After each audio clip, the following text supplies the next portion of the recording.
I had never met Edouard Lock. A legend in the dance world, Edouard has collaborated with icons like David Bowie and has choreographed for some of the most renowned dance companies in the world. Of course, I had seen his company, La La La Human Steps, numerous times, and I was in love with the work.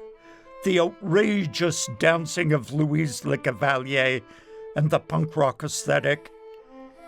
He was a major inspiration to me. Years ago, I was in Montreal, walking down Saint Laurent, and who should pass me but Edouard Lock?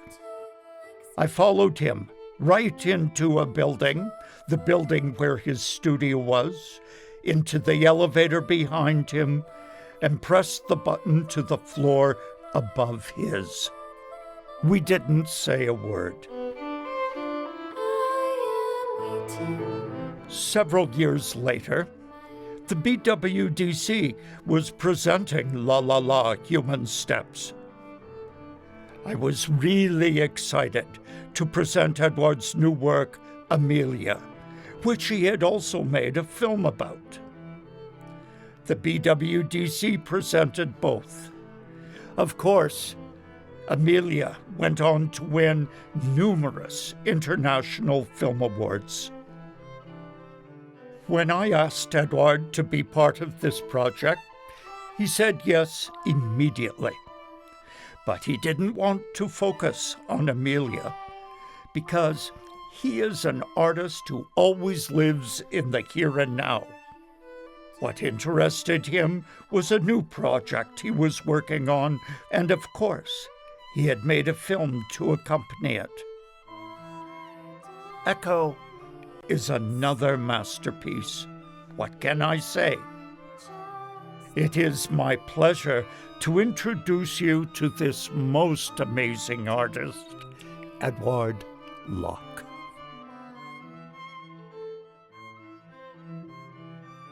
Well, it was interesting and beautiful last evening to see your new dance, Edouard. Echo. Echo. Echo. You can say it more than once, sort of fits with the theme. There you are.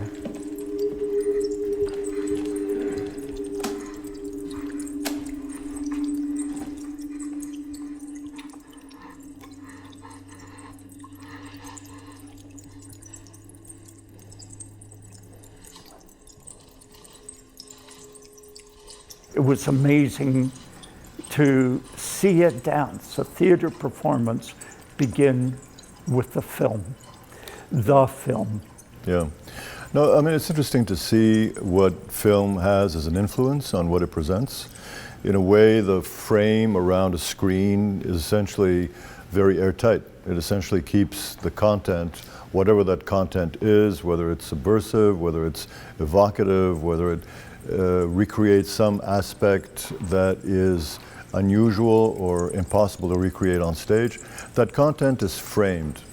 Like painting used to be framed. In fact, at the beginning, the frame of the painting was worth as much as the painting, or was given as much importance as the painting. To be able to in some way leak the content from the film world, cinematographic world, onto the stage was interesting, because in some ways people see the inhabitants of a film as not being part of the normal day-to-day lives. You know, if you see somebody that you've seen in film in a pharmacy, you're going to be going, what's he doing there? What he shouldn't be here. He should be in that other place where I'm used to seeing him. So to transpose the contents of that film and the dancer that's presented in that film immediately onto stage is sort of a perceptual kind of interesting exercise. I think in some ways the cinematographic world kind of defines or gives you an impression of either understanding or in some way placing the dancer in a specific context. Normally what you do when someone appears on stage is you discover them gradually as the performance moves forward. In this case, you're not discovering them anymore because you've already discovered them. You already have an opinion about who they are. So you're no longer looking at discovering them, you're looking at confirming the opinion that you've had. It's more symbolic than factual. Basically, we have an understanding of body shape that is related to the function we give it.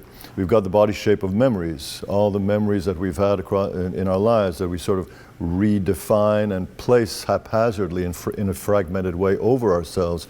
Or we have cultural body shape, where the preferences of contemporary preferences or historical preferences are in some way adapted to our form.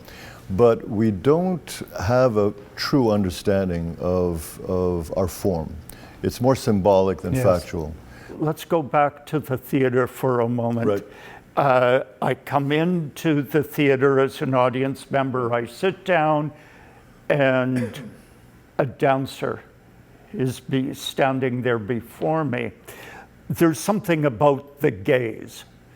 And one of the things that really threw me for a loop in Echo, and I loved, was when that moment later in the piece, it happens both in the film and then in the actual dancing, when she looks over her shoulder at me. We have this connection, person to person. Right. And I'm interested in what she's saying to me, because of course we complicate ourselves, I think, particularly when we're going to dance performances. Desire, our desires, my desire, really plays into the meaning of the word hugely. I totally agree, and I light that way.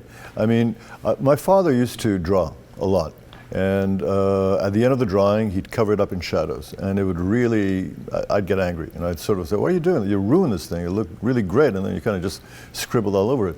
And he said, no, shadows are important.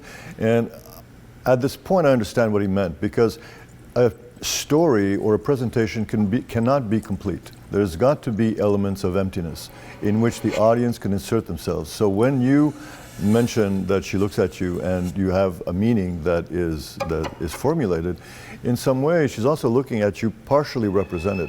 There are parts of her that are in the dark. There are parts of her that are not defined.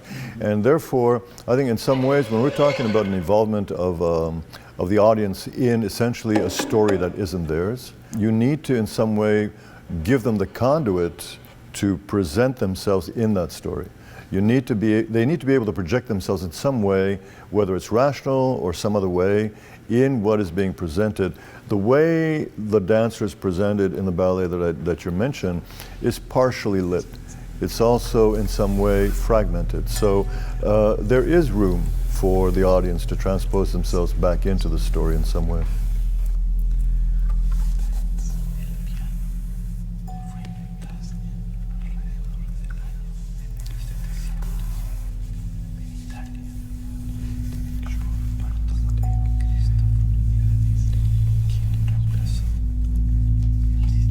Well, and as I recall, Edouard, your very first dances had film clips in them. Yeah, some of the early ones, yeah. Right from the very beginning. Then something happened, I feel, when you made a film of your dance, Amelia. It's very obvious that your dance, Amelia, shook the ballet world up a bit, as it did contemporary dance as well. All of a sudden, we were seeing a technique that we had many preconceptions about, how the ballet body looks, how it moves, the speed it moves at, and you jived that radically. I know that one of the other dance makers, filmmakers who we are talking to in this series said that when he saw Amelia, he saw it 100 times because he just couldn't see it enough. Going, oh, this is what the art form that I've been studying since I was a tiny boy, this is where this art form is going. For me, it was part of a process of presenting the work and then filming the work. And the aesthetics of the stage presentation were radically different than the ones of the film presentation. On stage, it was very dark. It was very sort of more of a shadowy world. On the film, it was more of an open, sort of lit and sort of almost a golden world. And it was in that massive environment, that sculptural wall. I remember having a discussion with André Turpin, the director of photography of that film, about how to approach a ballet without having to worry about front and back, whether we could design an environment where front was everywhere. And essentially the environment was tailorable only through light. It was essentially a very homogeneous environment that didn't have any variations to it except what light gave it. So in some way it was a pure relationship between architecture and light as far as creating the background around which this dance occurred. And it was a very pleasant place too. It was freshly sanded wood, a very large box, and it smelled good, and people would go rest there and take naps between shots. Oh, very nice. It was nice. It was a nice place. So yeah, I mean, the idea of essentially choreographing the camera to movement was what made the impetus for this film. If someone is sitting in an audience watching a ballet, I don't think they stay in the physical seat they occupy. If they're watching something that's interesting to them, I think virtually they recalibrate their position relative to what they find interesting. Yes. So if I could visualize it, you'd see flying bodies everywhere, coming in for a close look, stepping away. All these film terms that sound technical, like close-ups and wide shots and pans and so on, those are emotional terms. Those are the terms that we use when we want to understand something in greater detail. And our relationship to the thing we're looking at is not static. Even if our bodies are here, our minds are able to recalculate or in some ways get closer to what is of interest to us, or conversely, get further away if that thing we're looking at disturbs us.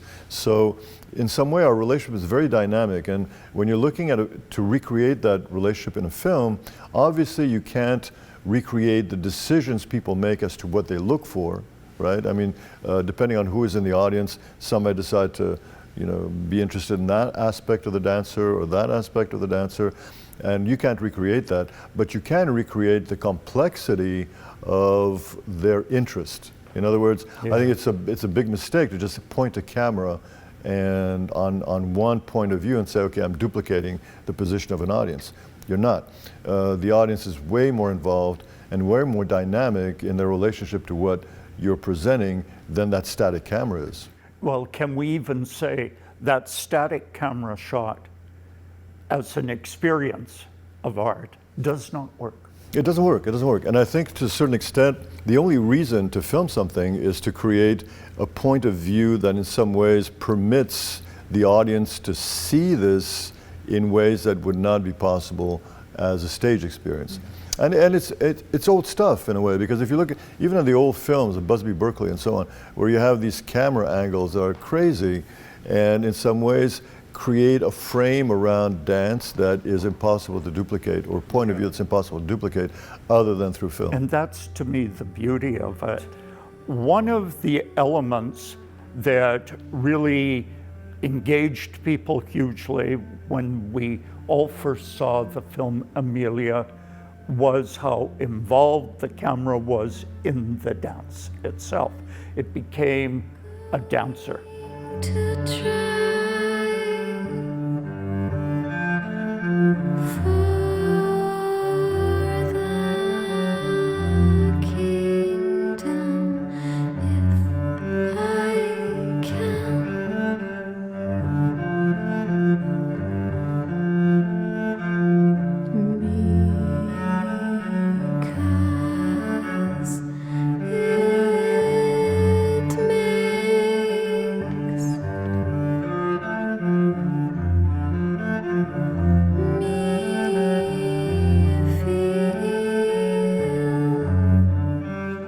when you're looking at a camera, you're looking at the separation between what is being filmed and the point of view of the observer. And that's a separation that exists in normal life. If you're looking at something, you have a sense of who you are, where you are, and how you relate to the person or the thing you're looking at. So to give the camera a separate point of view, not just in terms of observing, but also actual movement, so that you essentially create two entities, the one that's being observed and the one that is observing, and each one has a movement relationship to one another. It's different from when I see work where I'm so conscious of the filmmaker, the camera watching, but in your dance films, it's different. I see a much more dynamic and fluid engagement between the dancing person and the dancing camera. I can say, and it's going to sound really strange, that when you're creating a piece, you're not actually creating, you're discovering the piece. It seems to me almost that the work is there and you have to sort of find it. Because, I mean, creation is a very arrogant term. You know, I mean, if you had never seen the color red, I don't think I'd ever be able to explain to you, even if it was an amazing writer, what the color red is. Yeah. So in some ways, we're referring to experiences and we're redefining or in some way reformulating these experiences in ways that are interesting to us and potentially revealing to the people that see the results of that. But when you say, well, how do you know if it's right or whether you know it's wrong? I think the piece, the work actually exists in some strange way. I don't understand how to explain, and will tell me, no, that's wrong. That's not me. And I sort of just readjust to that. When I'm creating, see, that's that word again. When I'm presenting the choreography to a dancer, I don't sort of think it through. I'm essentially talking it through. It's like it's there, and I'm just saying this, and I fall on my face at the end of the day because I'm exhausted. But basically, I don't have the pretension of saying, okay, well, according to my rules, this is wrong. It just feels wrong. The structure in some way is evident, and it will contradict certain directions because it's not in harmony with it. I mean, in a way, you're also, I think, talking somewhat about intuition. We're talking intuition, but if you look at language, okay, let's look at language relative to dance. What makes a language interesting? Not the meaning of the words. It's the structure, the phrasing, the way it's spoken, the way the rhythms of the language relate to one another. And in some ways, that is the definition of choreography as well. It's not the meaning of the movement, it's the structure of the movement, the phrasing, the way these movements intersect. So in some ways, you're essentially looking at a language without the meaning, the universal meaning that spoken or written languages have. In language, you have specific rules that tell you this should be done that way and that should be done this way. In choreography, you don't have those rules, but I still believe you have a syntax. I still believe you have a certain level of structure that in ways I couldn't completely explain, do create the sense of right and wrong in terms of the way they're placed. It seems to me that your work as the choreographer in the with the editing suite is very crucial. We didn't have that much of an editing choice because a lot of these shots were meant to go into the next one.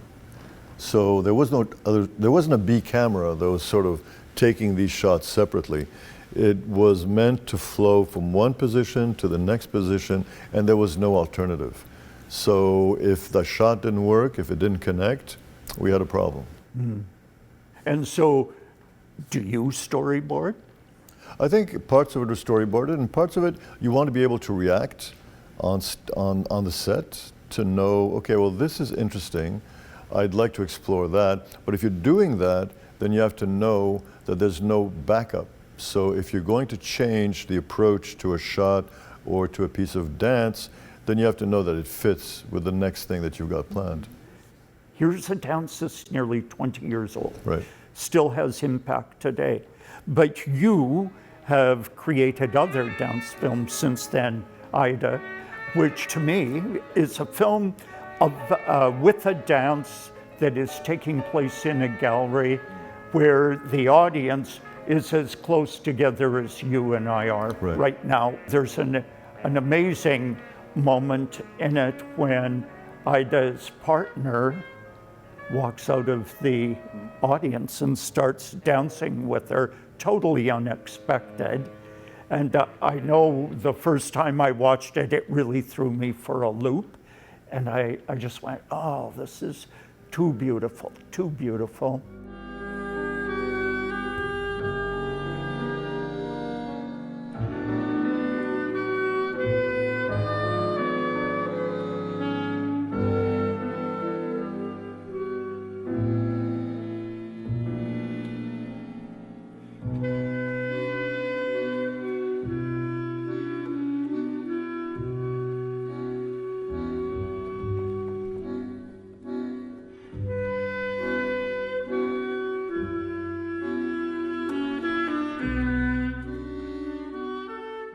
How do you look then as a filmmaker now, as well as a choreographer, at this trajectory, that this journey, let's say, that Edouard Lock is on?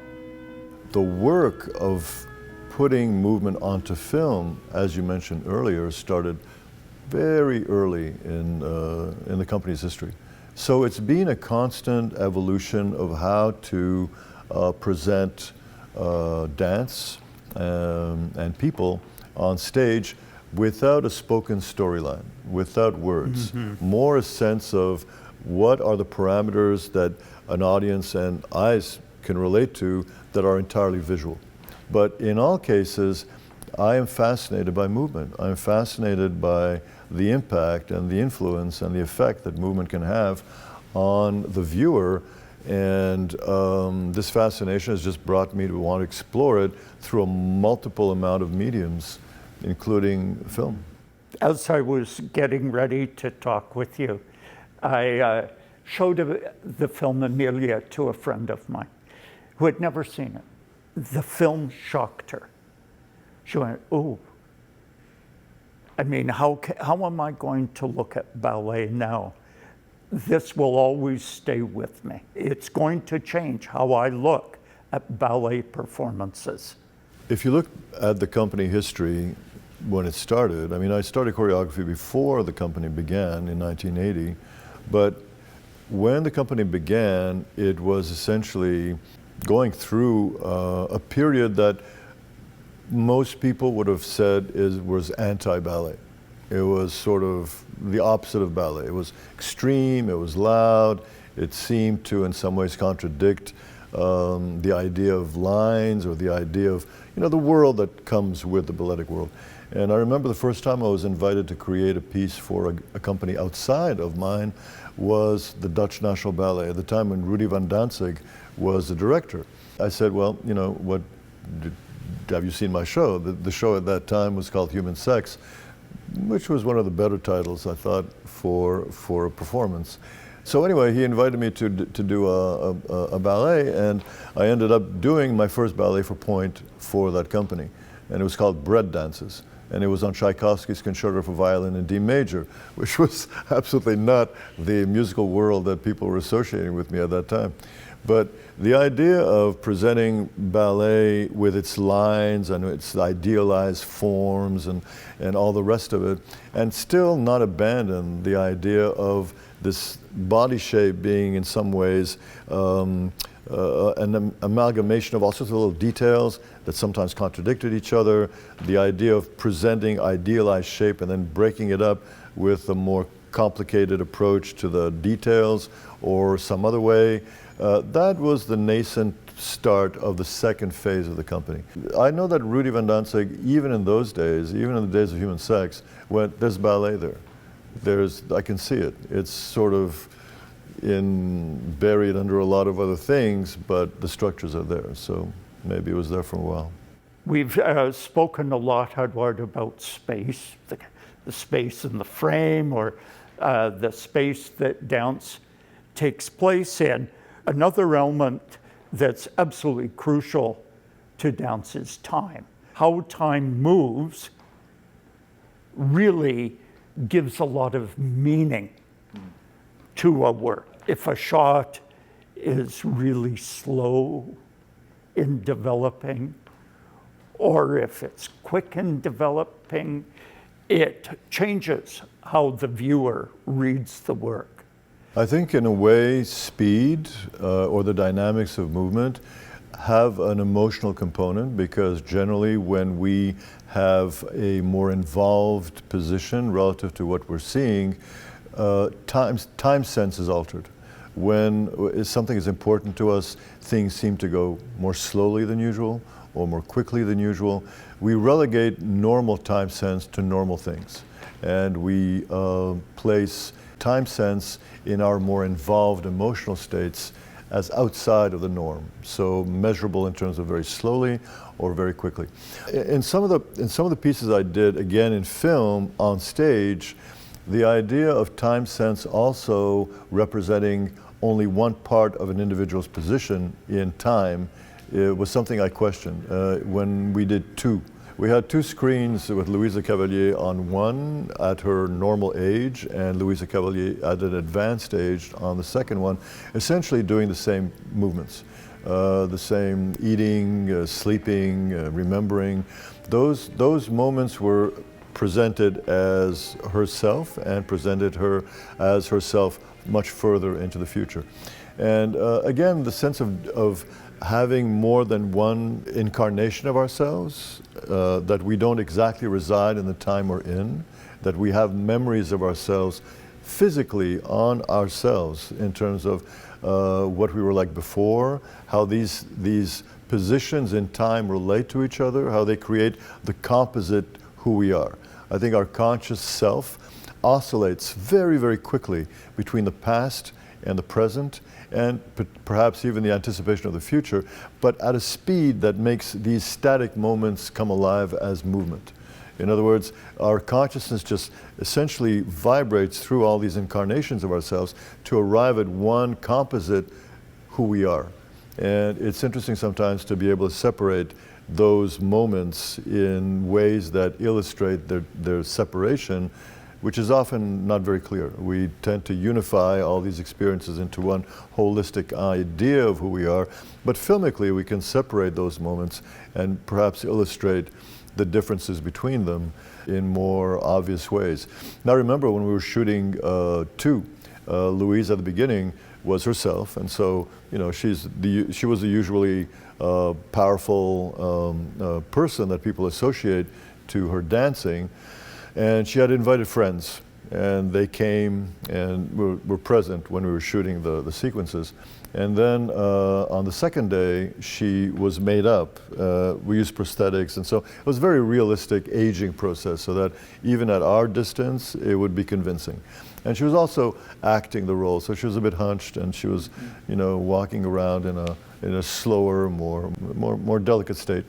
And I remember just taking her arm to help her out, and I'm going to myself, what am I doing? I mean, she could lift me up.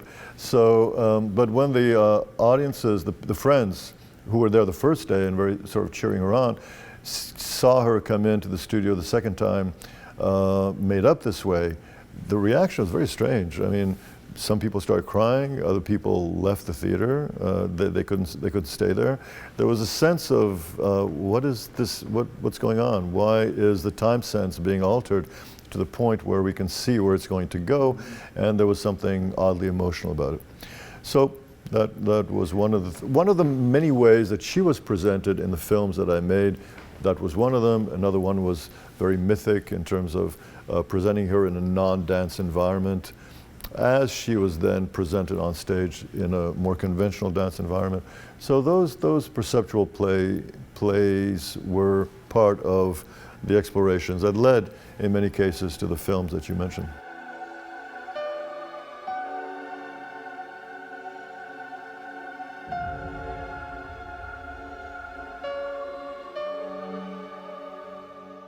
When you brought or you bring those two ideas together, the dancing body, and then we have some imagery taking place, all in the same piece.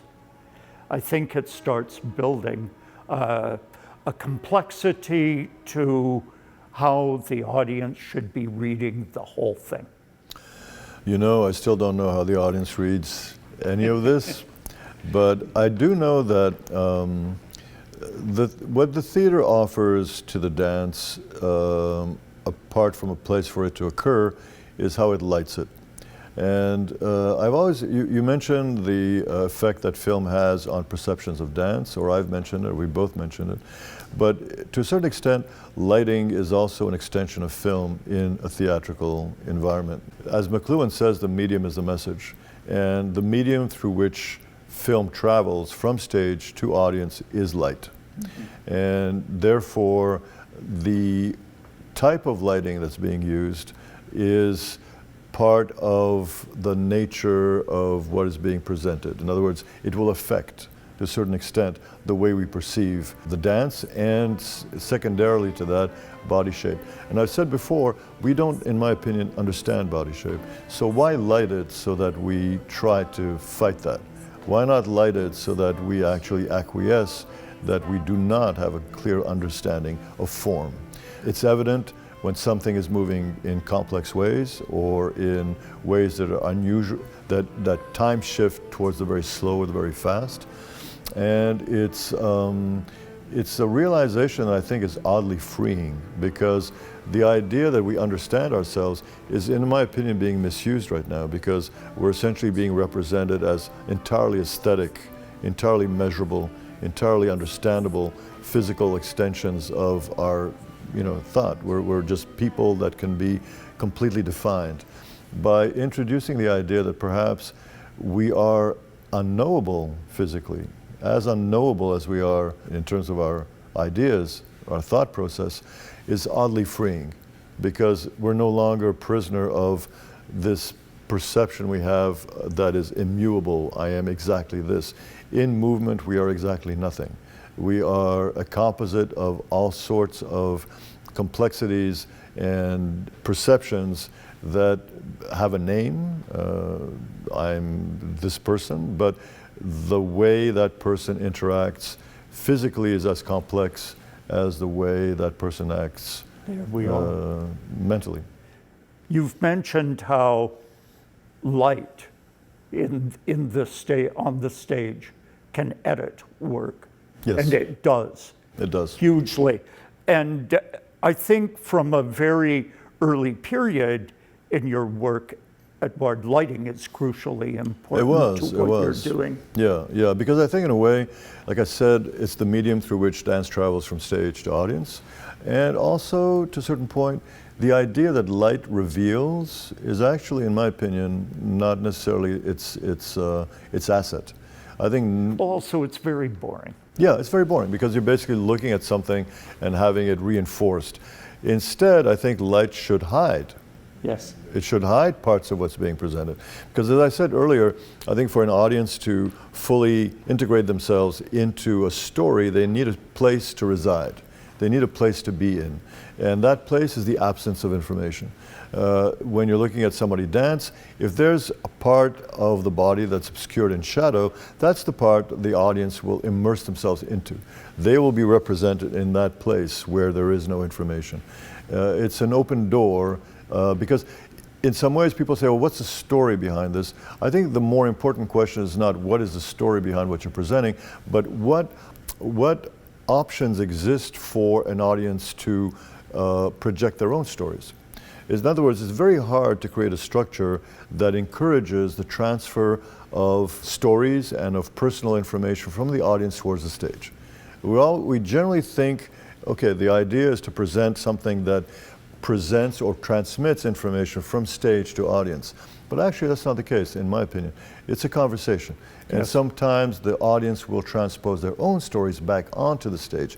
This duality, this sense of a conversation is, I think, essential to both the aliveness of the presentation and also the very fact of presenting in a theater.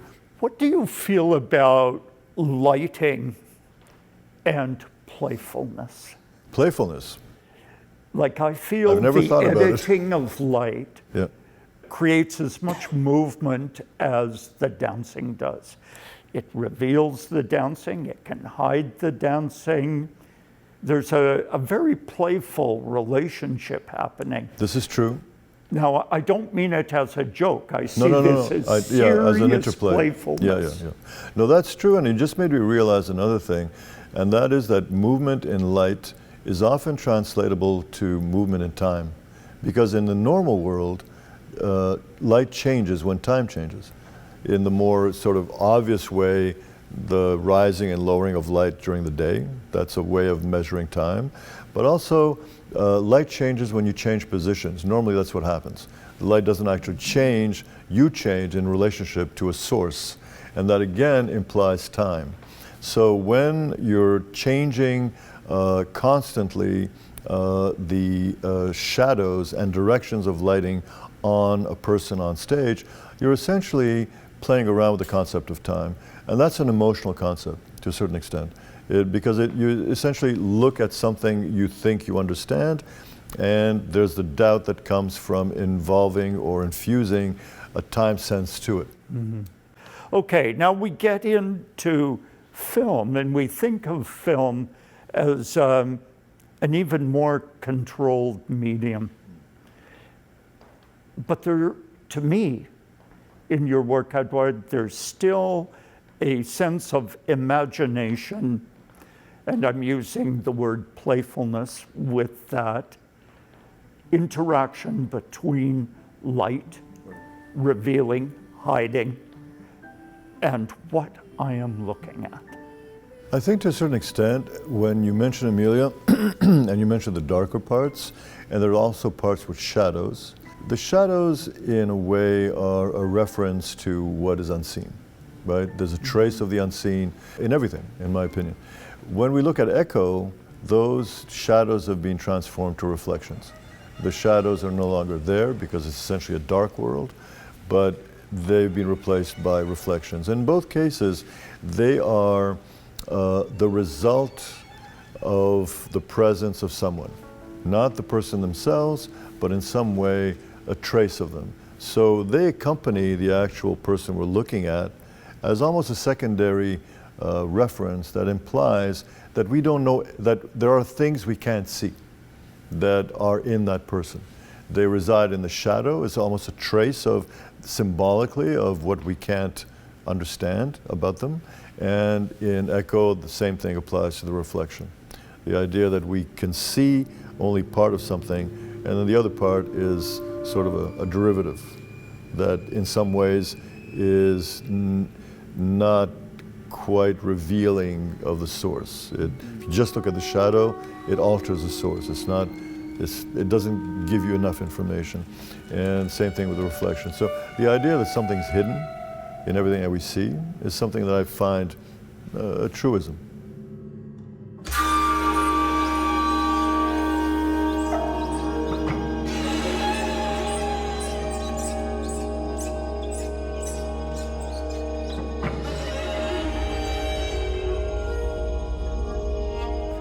I'm thinking as we're moving towards the end of our conversation here, that Amelia, Ida, Echo can be seen as films, separate from the medium of theater dancing. Right. Where does that take you? Where do you see yourself maybe going to in this period of your life with these two medium? That's a hard one to answer, honestly. Of course it is, but... That's why you asked it. Exactly. Thank you. The idea that you have a set direction that you want to follow and a plan is not, it doesn't resonate for me. To a certain extent, all the decisions I've been made have been based on two things. The rejection of certain things that I've felt comfortable about, and the attraction to things I haven't tried before. That creates a very meandering kind of propulsion, because I don't think you can feel comfortable. When you start feeling comfortable about some of the directions you take, it's time to leave. It's time to go on somewhere else, because there's inherently a habit that comes with comfort. And as soon as you start feeling that you understand and are comfortable with the habits you've developed relative to certain stances you've taken in choreography or in film. It's time to move. So this sense of abandoning certain things that make you feel comfortable or to a certain extent even happy, and going in new directions that have no guarantee of achieving anything, you're just basically launching yourself in what you'd like to know something about, is the very non-linear directions that I've taken over the years.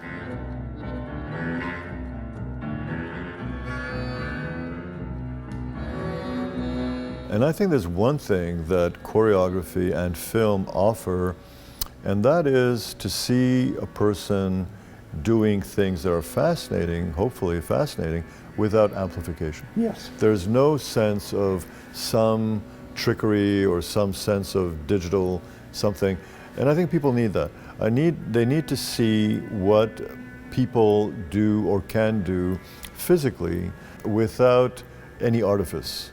The need to just have this direct, simple relationship from one person to another can be duplicated in film. It doesn't have to be enhanced, because oftentimes film is seen as an enhancing process where certain things can happen there that can't happen in real life.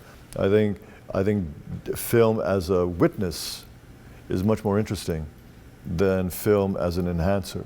And so you can create environments, but I don't think film should alter the basic performance of a dancer. I think that is something that's very precious, especially in a world that is in some ways less and less direct in many of the things it presents.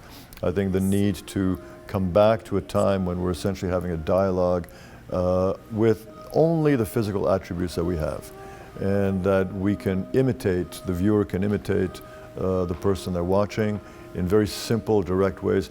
I think that's basic to human communication. I think in some ways it's empowering also, both for the performer but also for the person that's witnessing it. Edouard and I hadn't spoken for several years, but this project rejuvenated our friendship. Thank you, Edouard, for this conversation. I feel energized by your creativity with which you are living in the present time. You are an inspiration to me and to many others in the Canadian artistic community. Without the dancing, there ain't no dance. Next takes us to the work of two young dance artists and filmmakers, Joshua Beamish and Scott Fowler. Joshua told me that when he watched Amelia as a young dancer, he watched it at least 100 times. This is what I want to do, he told me. Edouard's influence carries on to the next generation. His impact is undeniable.